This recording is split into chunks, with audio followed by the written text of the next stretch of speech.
What do you think is the responsibility of Muslims living in America today? I believe that after looking at the polls and numbers in regards to Muslims and Islam in America, we have a great responsibility. And for example, 52% of Americans oppose the building of a mosque near Ground Zero.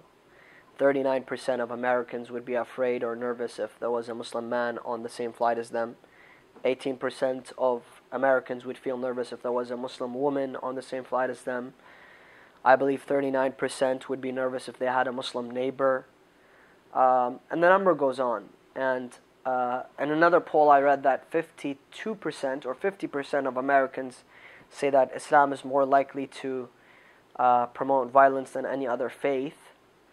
Those are unfortunate numbers, and how are we going to change that? Are we going to change that by congregating in our own centers and, praying and supplicating? No.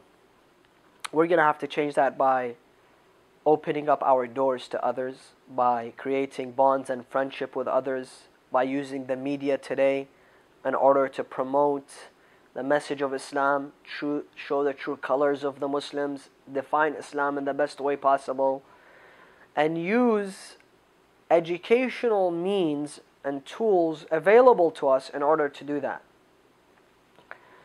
And I think one way, for example, the Prophet always emphasized that we have to be kind to our neighbors. We have to be merciful towards our neighbors.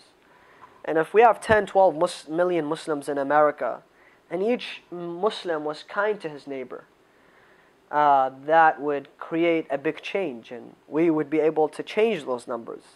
But unfortunately, as Muslims, we've always isolated ourselves. We consider ourselves outsiders. While this is our country, this is our land, this is where we grow up, this is where we pay our taxes, this is where we go to school, this is where we live. And this is the land that has given us the freedom and the ability to live comfortable lives. So we have to be able to give back to the society. And the way for us to give back to the society is to be able to tell them and to teach them the true colors of Islam. And the idea is not for people to convert to Islam, but the idea is for people to learn the true definition of Islam. And to understand that not everything that the media tells them is true about Muslims. And more importantly, that Muslims are not a threat.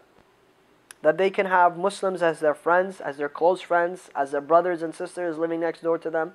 So there would be no point in being nervous if they saw a Muslim man on the same flight, or employing a Muslim, or living close to a Muslim, or having a special relationship with a Muslim.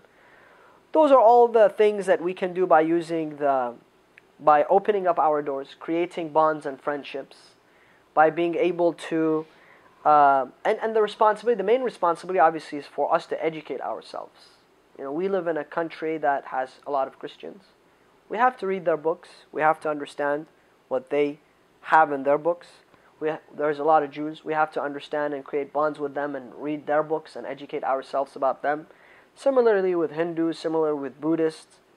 And we have to, most importantly, educate ourselves about our own faith, It's not just enough for us to know that we're Muslim, but we have to go and research other faiths, research our own faith, come to strong belief about our own faith so that when we speak about it with confidence. And I think the best thing to do is to use the media, even if it's a very humble way of using it. But we can start at a very basic level and use the media in order to answer some people's questions, answer some of the questions that are in the people's minds towards the religion of Islam. And I think that is probably the best service we can do to this great religion.